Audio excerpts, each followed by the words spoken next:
Вітаю, шановныя сябры. Сённяшняя тэма першая пратэстанцкая дзяржава герцагства Прусія. Гэта тэма яна звязана з днём рэфармацыі, які неўзабаве адзначаецца. Дзень рэфармацыі это 31 кастрычніка. Пачынаецца гэта свята з расповеду пра тое, што ў 1517 годзе Мартин Лютер прыбіў свае 95 тэзісаў супраць індульгенцыяў да брамы сабору ў Віттенбергу. І гэты дзень ён перамяніў гісторыю фактычна ўсяго свету. У першую чаргу гэта мы можам казаць пра Еўропу, але таксама і пра іншыя краіны, які ў прынцыпе утварыў заходнюю цывілізацыю ў сучасным яе разуменні. Таму, канешне, дзень рэфармацыі гэта важнае свята. І сёння вось мы можам паразважаць, як жа пропаведь Мартина Лютера яна фактычна увасаблялася ў жыццё. І першы прыклад гэта герцагства Прусія і герцаг Альбрэхт Прускі, ці Альбрэхт Гогенцоллер, нямецкі герцаг, які меў у сваіх жылах беларускую кроў. Рэч у тым, што ён быў пляменнікам Жыгімонта I Старога, вось яны кіравалі адначасова. Нагадаю, што герцаг Альбрэхт ён нарадзіўся ў 1490 годзе, у тым самым годзе, як і Францыск Скарына, а ён нарадзіўся ў горадзе Ансбах, гэта Баварія, і ягонай мамай была Соф'я Ягелонка. А Соф'я Ягелонка гэта дачка Казіміра Ягайлавіча, які быў вялікім князем літоўскім і каралём польскім. То бок Альбрэхт Гогенцоллер, ён унук Казіміра Ягайлавіча і праўнук Ягайлы. Такая, скажем, беларуска-нямецкая сям'я, ці беларуска-нямецкае сваяцтва, беларуска-нямецка-польская, мы можам сказаць. Такім цікавым момантам з'яўляецца. Чаму? Таму што вось усе арыстакратычныя дамы, якія на той момант былі ў заходняй Еўропе, яны так ці інакш мелі свае сваяцкія сувязі, але цікавым момантам з'яўляецца тое, што герцаг Альбрэхт ён стаў магістрам Тэўтонскага ордэну.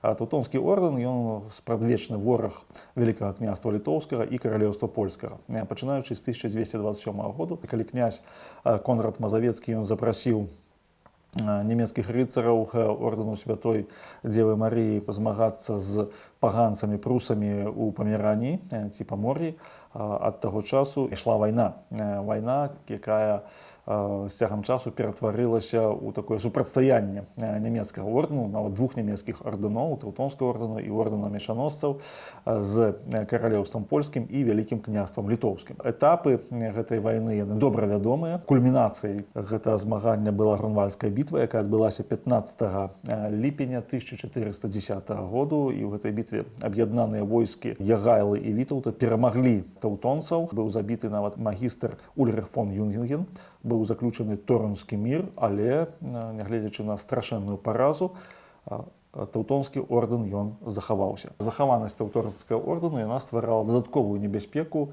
для Польшчы, прынамсі для Польшчы. Таму была вось другая вайна з Тэўтонскім ордэнам, другая вялікая вайна, гэта сярэдзіна 15 стагоддзя, быў заключаны другі Торунскі мір у 1466 годзе, паводле якога ордэн стаў васалам каралеўства польскага. Тэўтонцы, так ці інакш, яны ставілі пытанне пра тое, каб пазбавіцца гэтай залежнасці. Яны імкнуліся быць шчыльна звязаны са Святой Рымскай імперіяй нямецкай нацыі, падпарадкоўваліся папу рымскаму, і ў гэтым сэнсе усяляк імкнуліся пазбавіцца ўлады польскага караля і вялікага князя літоўскага. І вось цікавы момант, што ўсё 15 стагоддзя гэта сітуацыя была напружаная, а на пачатку 16 стагоддзя выбухнула вайна каралеўства польскага з ордэнам, якая працягвалася з 1519 па 1521 год. На той момант магістрам Тэўтонскага ордэну быў вось якраз Альбрэхт Прускі. Альбрэхт быў чалавекам даволі адукаваным, чалавекам рэлігійным. Ён выхоўваўся пры біскупскім палацы і ён вельмі шмат прачытаў розных тэалагічных трактатаў. На самом пачатку ён стаяў за тое, каб пазбавіцца ад польскай залежнасці, пазбавіцца ад залежнасці ад дынастыі Ягайлавічаў і выйсці на ўзровень самастойнай дзяржавы. Гэта было адной з ягоных вельмі важных мэтаў.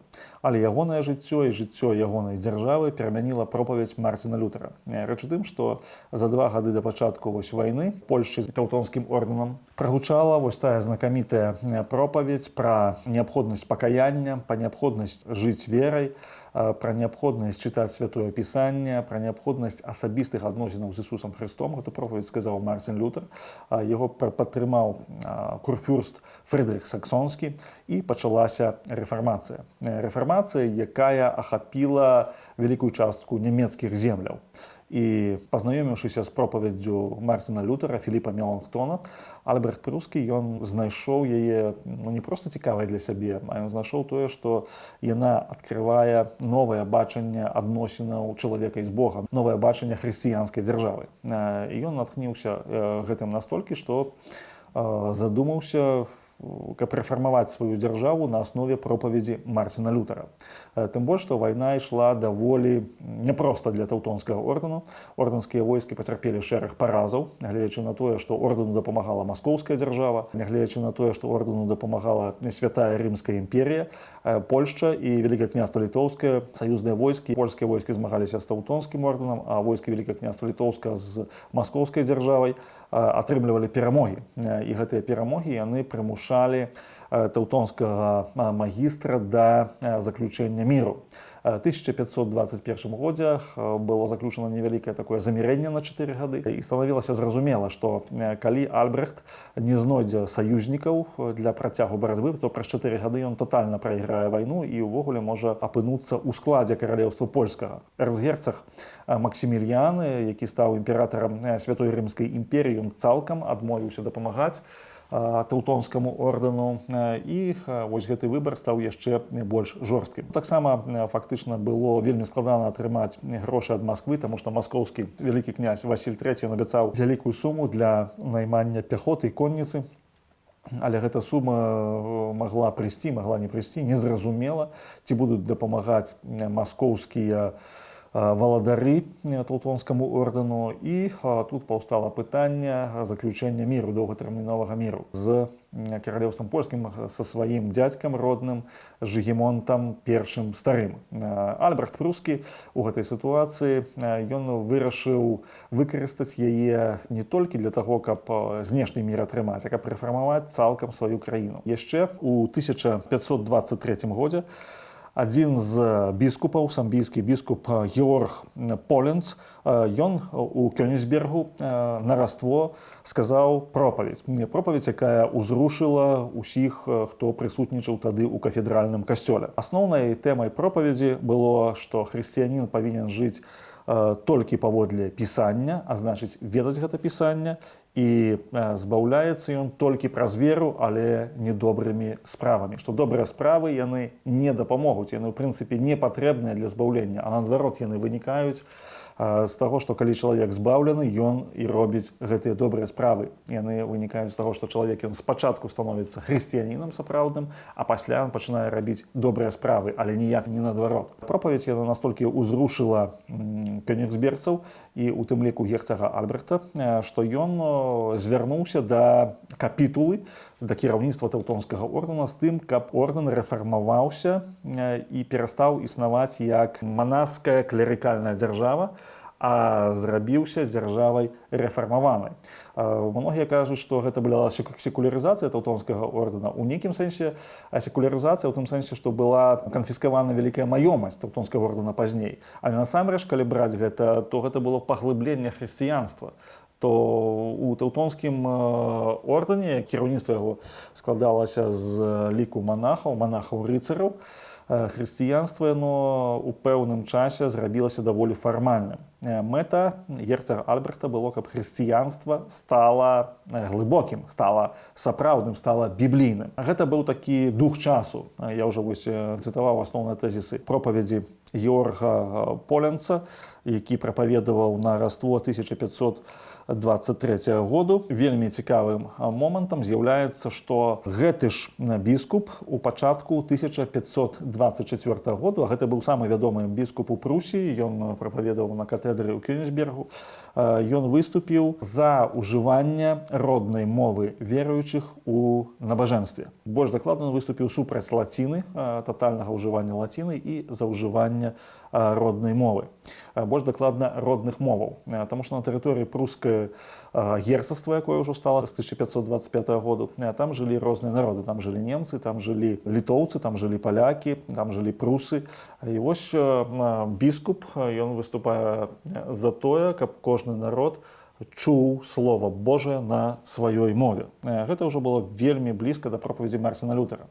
Марціна Лютера, якога афіцыйна тады адлучылі ад царквы, экскамунікавалі, і які жыў інкогніта, хаваўся ў замку Варбург, дзе перакладаў Біблію на нямецкую мову. Гэты час пэўныя такія працэсы адбываюцца. Яшчэ існуе фармальна тэўтонскі ордэн, але ўжо пачалася яго рэфармацыя. Пачалася рэфармацыя ўнутры царквы, якая была вось на тэрыторыі Прусіі, і пачалася рэфармацыя зверху. Герцаг Альбрехт, ён настойвае на тым, каб Прусія, яна стала пратэстанцкай дзяржавай, каб лютэранства стала афіцыйнай канфесіяй Прусіі і каб перамянілася ўся структура грамадства. У першую чаргу гэта пытанне пра адукацыю. Паколькі асноўнай мэтай рэфармацыі было, каб кожны вернік ён ведаў дасканала святое пісанне, то без школ гэта проста немагчыма. Па-першае, школы, па-другое, пераклад біблійных тэкстаў. Адукацыя павінна падняцца ў параўнанні з сярэднявечнай на некалькі ўзроўняў. Першае, што робіць герцаг Альбрехт, ён заключае мір з Польшчай. Гэта было 8 красавіка 1525 году, 500 год таму. Заключае гэты мір. Ён абвяшчае сваю васальную залежнасць ад Жыгімонта I Старога, але разам з тым Прусія абвяшчаецца пратэстанцкай дзяржавай. І гэты дзень быў вельмі важны. Пачалася рэфармацыя ў Прусіі. 6 ліпеня 1525 году герцаг Альбрехт ён абвясціў знакаміты рэфармацыйны універсал. Мэтай яго было абвяшчэнне чыстага Слова Божага. Это вось я цытую такі асноўны тэзіс гэтага універсалу. Гэта значыць, што усталёўваліся прынцыпы, па якіх павінна было жыць грамадства. Гэты універсал быў не да царквы, таму што герцаг Альбрехт ён быў свецкай уладай, а гэты універсал асвятляў пытанні, якія былі ў грамадстве. Ну, вось прывяду некалькі такіх тэзісаў з гэтага універсалу. Забаранялася п'янства. Увогуле зачыняліся корчмы, і увогуле забаранялася усялякае ўжыванне алкаголю, асабліва у публічных месцах. Другое, забараняліся пазашлюбныя сувязі. Гэта лічылася вялікім злачынствам, калі людзі, яны жывуць без вянчання, жывуць не ў сваіх сем'ях, калі сем'і разбураюцца. І трэці момант, гэта забаранялася і строга каралася і лжэсведчанне, што нельга было і лжэсведчыць, і лжэпрысягаць, і калі гэта выяўлялася, гэта было адным з самых страшных злачынстваў. Гэта быў такі маральны кодекс той эпохі у Прусіі. Цікавы момант, што яшчэ ў чэрвені 1525 году да з'яўлення рэфармацыйнага універсалу герцаг Альбрехт ён звярнуўся асабіста да Лютера. І зварот ён быў да того, каб атрымаць інструкцыі па арганізацыі пратэстанцкай царквы ў Прусіі. Марцін Лютер адразу напісаў свае думкі на гэты конт, адразу яму адказаў, але якраз тады пачалася вялікая сялянская вайна Томаса Мюнцера. Томас Мюнцер, які выступіў увогуле супраць, скажем так, шляхты, супраць сацыяльнага ўладкавання тагачаснага грамадства, ён развязаў вялізную вайну, якая забрала жыцці дзесяткаў, можа быць, сотняў тысяч людзей. І таму вось рэфармацыя ў Прусіі на пэўны момант яна спынілася. Ну і Лютер сам не прыехаў на сойм у Кёнігсберг, хоць яго запрашаў герцаг Альбрехт. Аднак 10 снежня 1525 году ў Кёнігсбергу быў сабраны вялікі сойм. На гэтым сойме прысутнічалі як духоўныя, так і свецкія ўлады. Прысутнічала інтэлектуальная эліта Прусіі. Нагадаю, што ўжо тэўтонскага ордэна не было, ўжо было цалкам рэфармавана дзяржаўнае ўладкаванне, і вось вальны сойм, па прыкладзе каралеўства польскага і вялікага княства літоўскага, ён стаў асноўным органам кіравання дзяржавы. І на гэтым сойме быў уведзены і створаны і прыняты парадак царкоўны, які складаўся з 13 артыкулаў. Гэтыя артыкулы, якія пазней былі надрукаваныя ў кёнігсбергскай друкарні, яны сталі асновай для рэфармавання царквы і таксама грамадства. Прывяду некалькі прыкладаў. Што ж гэты царкоўны парадак ён уводзіў новае ў параўнанні з тым, што было у эпоху тэўтонскага ордэна. Па-першае, выбарнасць пастараў. Пастар, які кіраваў прыходам, парафіяй, ён павінен быў быць абраны самімі вернікамі. Грамадзе вернікаў стваралася адмысловая рада, якая запрашала кандыдата на заняцце пастарскай пасады. Гэты кандыдат ён павінен быў мець багаслоўскую адукацыю, павінен быў быць чалавекам маральным, мужам аднае жонкі, які добра даглядае сваіх дзяцей і клапоціцца пра справу Божую. Гэты кандыдат, ён нейкі час павінен быў казаць пропаведзі у памеснай царкве і пазней павінен быць экзаменаваны біскупам. Пасады біскупаў яны заставаліся.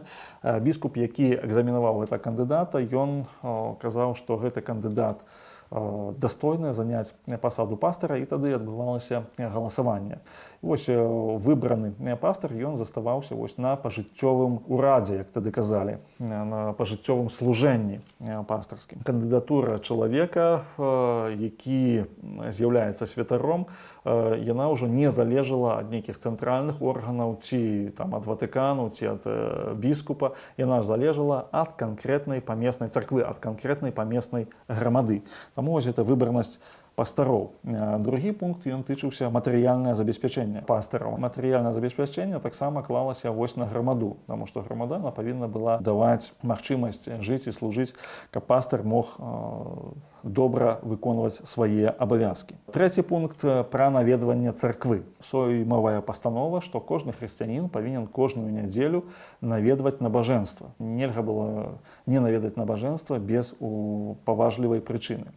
Таксама павінен быў наведваць царкву ў святы. Напрыклад, на свята Пасхі гэта 2 дні, нядзелю, панядзелак было наведванне. Абавязкова царкву наведваць на Раство, на свята Пяцідзясятніцы і таксама на Новы год. Вось гэта ўводзілася абавязковае наведанне. Гэта фактычна быў прыняты такі дзяржаўны закон Прусіі пра хрысціянскае наведванне царквы. Чацвёрты пункт – гэта парадак набажэнства. Як павінна ісці царкоўнае набажэнства, што там павінна быць і гэтак далей. То бок расклад літургіі, скажем так. Гэта ўсё рабілася паводле прынцыпаў, якія былі выпрацаваныя Марцінам Лютэрам яшчэ раней. Таксама абвяшчалася вызваленне ўсіх веруючых ад платы за царкоўныя малітвы. Напрыклад, за адпяванне, ці хрышчэнне дзяцей, ці вянчанне. Гэта ўсё рабілася бясплатным, і кожны хрысціянін ён быў падсправаздачны свайму канкрэтнаму пастару. Цікавы момант такі быў, што герцаг Альбрэхт ён сам асабіста паказваў добры прыклад хрысціяніна, і ён лічыў, што вельмі важны момант, калі пры кожнай царкве будзе школа, у якой будуць вучыцца дзеці і ў якой будуць вучыцца дарослыя. Ён быў вельмі вялікім прыхільнікам увядзення катэхізісу. Катэхіз павінен быць на ўсіх мовах. То бок дзеці павінны вывучаць асновы веры на сваёй роднай мове. Таксама на прапанову герцага Альбрэхта пры кожнай царкве, лютэранскай, пратэстанцкай царкве, павінна была быць скарбніца для бедных. То бок царква, яна займалася таксама дабрачыннасцю, павінна была займацца дабрачыннасцю. Таму што было шмат людзей бедных, убогіх, скалечаных, якія не маглі працаваць, ці пра якіх не было каму клапаціцца, таму што вельмі складаная сітуацыя была, часам былі эпідэміі, у чалавека паміралі ўсе сваякі, ён сам старэў ці на вайне губляў здароўе, і таму царква, канкрэтна царква павінна была клапаціцца пра такіх людзей. Было абавязковае вось гэта існаванне скарбніцы ці скарбонкі. Таксама пры ўсіх памесных цэрквах, дзе было шмат моўнае насельніцтва, існавала пасада перакладчыка. То бок, ну, напрыклад, калі ў царкве былі і немцы, і палякі, і літувісы, то, ну, безумоўна, пастар ён мог не ведаць усіх гэтых моваў, але быў такі абавязак, і гэта вось парадак, царкоўны парадак, ён гарантаваў усім веруючым пераклад пропаведзі на іх мову. То бок спецыяльна вылучаліся нават сродкі, якія былі з акругі такой пастарскай, не толькі з канкрэтнай памеснай царквы, на пасаду перакладчыка. Пропаведзі павінны былі гучаць на роднай мове вернікаў. Гэта была прынцыповая пазіцыя, ад якой сойм ён ніколі не адступаў. Таму вось існавалі перакладчыкі, якія таксама маглі несці пастарскае служэнне, але яны ведалі вось некалькі моваў. Ну, фактычна не было такога пастара, які бы ведаў толькі адну мову. Пастар павінен быў умець прапаведаваць на розных мовах. Таксама было вырашана на пачатку пакінуць спяванне на лацінскай мове. То бок усё набажэнства яно вялося па-нямецку ці па-польску. Спяванне яно на першых часах пакінулі па-лацінску проста з той прычыны, што не было спеваў такіх дастатковай колькасці на нямецкай ці на іншых мовах. Хоць сам герцаг Альбрехт ён заняўся асабіста і склаў некалькі хрысціянскіх гімнаў, ну і пазней ужо уводзіліся гімны Лютара, і таксама спеўная частка яна перакладалася на родную мову вернікаў. Таксама вельмі важным момантам было ўвядзенне такой базавай хрысціянскай адукацыі. У чым яна палягала, што кожны вернік як мінімум павінны ведаць на сваёй роднай мове малітву «Ойча наш», 10 прыказанняў і сімвал веры. Гэта быў абсалютны мінімум, без якога фактычна, скажем так, чалавек не мог быць ахрышчаны, напрыклад. Пратэстанцкая мадэль адносінаў з Богам яна прадугледжвае асабістае веданне Бібліі, то перад хрышчэннем дзіцяці бацькі яны павінны былі здаць пэўны іспыт. Наколькі яны ўвогуле ведаюць Біблію, наколькі яны жывуць Словам Божым. І вось гэта быў мінімум такі для бацькоў. Таксама Сойм 10 снежня 1525 году ён увёў парадак чытання Бібліі. Ну, калі да гэтага часу на каталіцкіх набажэнствах зачытваліся невялікія фрагменты Бібліі і яны зачытваліся на лаціне, то тут было прадугледжана чытаць вялікія кавалкі Бібліі. То бок набажэнства яно было ў значнай ступені прысвечана чытанню Бібліі. Рэч у тым, што да перакладу масавага перакладу Бібліі на нацыянальныя мовы яшчэ быў пэўны час, это толькі 1525 год. Проста людзі не мелі Бібліі у сваіх дамах, у сваім валоданні. І для гэтага патрэбна было, каб яны чулі ў царкве Слова Божае. Таму чыталіся вялікія кавалкі, і гэта было прадугледжана пастановай Сойму. Цікавы момант таксама, што Сойм ён прадугледзеў таксама такія рэчы, як змены ў шлюбна-сямейнае права. Так, напрыклад, шлюб не мог быць заключаны раней, чым праз 8 дзён пасля абвяшчэння ў царкве. Уводзілася такая працэдура абвяшчэння. Маладыя людзі, якія хацелі ўступіць у шлюб, яны павінны былі абвясціць гэта пры ўсёй грамадзе. Такім чынам выключалася практыка патаемных шлюбаў. І таксама шлюб не мог заключацца адразу. Шлюб ён заключаўся не раней, чым праз 8 дзён. Пазней было можна, але не раней, чым праз 8 дзён.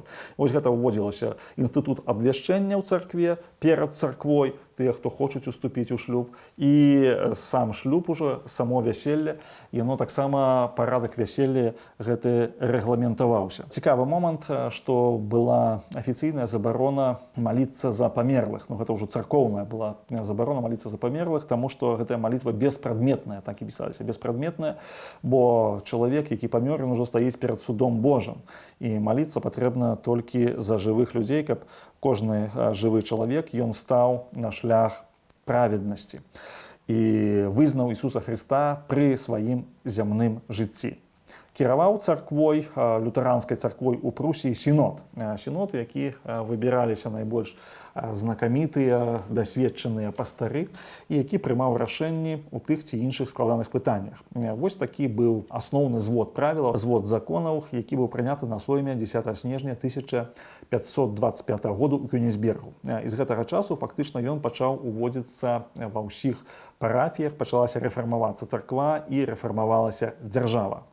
Цікавы момант, што ў тым жа 1525 годзе выйшла апошняе біблійнае выданне, увогуле апошняе выданне Францыска Скарыны. Францыск Скарына ў сакавіку 1525 году ў Вільні выдаў кнігу «Апостал». Гэта кніга складаецца з усіх кнігаў новага запавету, толькі без евангелияў і адкрыцця. Пасланні, дзеі апостальскія.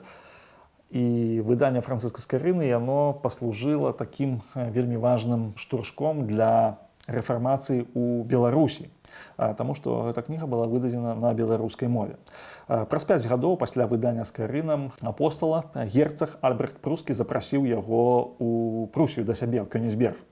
І Скарына там арганізаваў друкарню. Хутчэй за ўсё, там у Кёнігсбергу ці па-беларуску Караляўцы жыло даволі шмат беларусаў. І таму відавочна, што герцаг Альбрехт, які імкнуўся выдаваць біблійную літаратуру для ўсіх народаў сваёй дзяржавы, ён меўся выдаваць нешта і па-беларуску. Хоць Францыск Скарына там прабыў недоўга, якраз на час ягонага быцця ў Прусіі у краіне здарылася вялікая эпідэмія ліхаманкі ці чумы, нейкай невядомай хваробы, ад якой памірала вельмі шмат людзей. І вось Скарына працаваў не толькі як друкар, нават не столькі як друкар, колькі як лекар у Прусіі.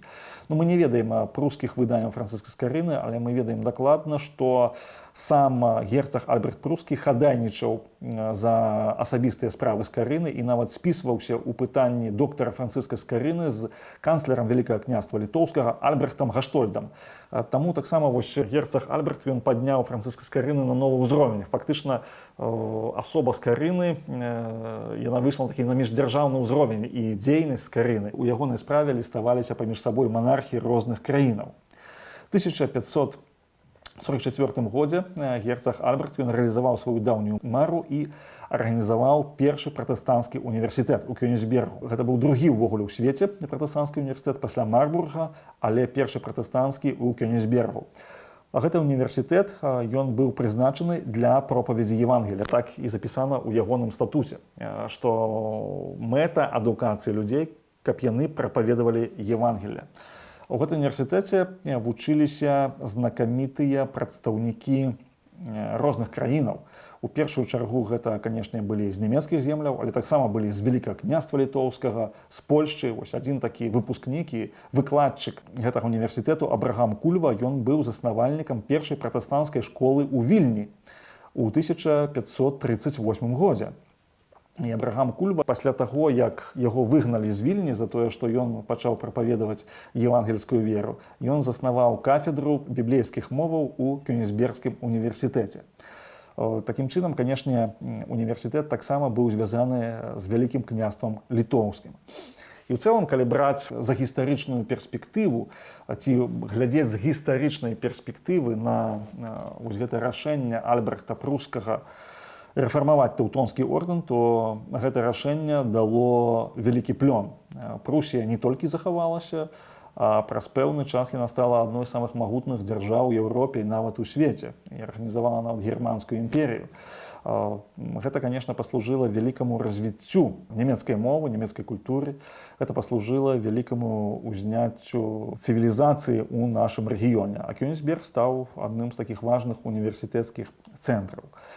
І, канешне, вось адзін з такіх асноўных прынцыпаў, пра які варта сказаць, які паўплываў на ўвесь рэгіён, гэта тое, што Слова Божие прапаведуецца на роднай мове, Слова Божие вывучаецца на роднай мове, і Слова Божие яно прапаведуецца паўсюль і кожную нядзелю.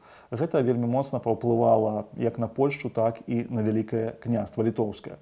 І 16 стагоддзя гэта, канешне, залаты век Беларусі, гэта век рэфармацыі ў Беларусі, і шмат у чым гэтаму праспрыяла першая пратэстанцкая дзяржава ў свеце, герцагства Прускае. Дзякуй за ўвагу.